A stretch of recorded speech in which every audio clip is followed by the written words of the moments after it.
années 1900, il y avait déjà beaucoup de sport à Drummondville. C'est juste que les infrastructures sportives n'étaient pas encore là, fait qu'on jouait un peu partout à ciel ouvert.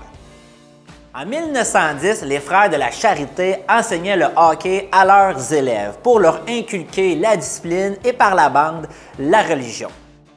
En 1920, c'est la première équipe de hockey ici à Drummondville et les parties se jouaient au Parc Wildiat ou comme dans le temps on appelait ça en bas de chez Schaefer.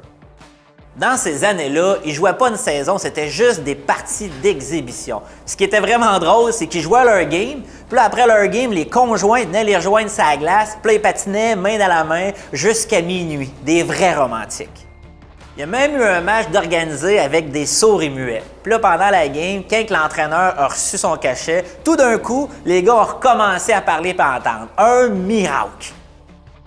Beaucoup de joueurs ont survolé la patinoire, un peu plus connu, Victor Pépin. C'est en son honneur que la patinoire réfrigérée porte son nom. Victor est né en 1894. Aujourd'hui, il aurait 124 ans. Il a travaillé toute sa vie au Canadien national. Il était échevin de quartier et il a marié la magnifique Antoinette Morel et il a fait 9 enfants.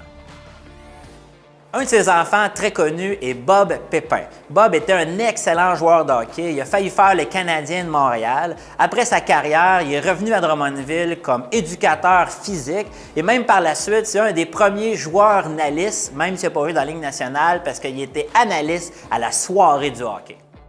En 1933, Victor Pépin, son frère et un partenaire Arthur Gobeil ont construit le premier aréna à Drummondville.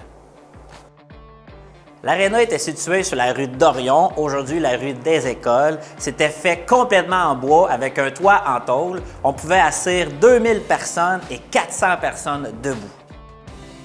La première partie d'exhibition à l'aréna, c'était plein à craquer. Il y avait du monde partout, il y avait même du monde d'assis sur les poutres. C'était très sécuritaire.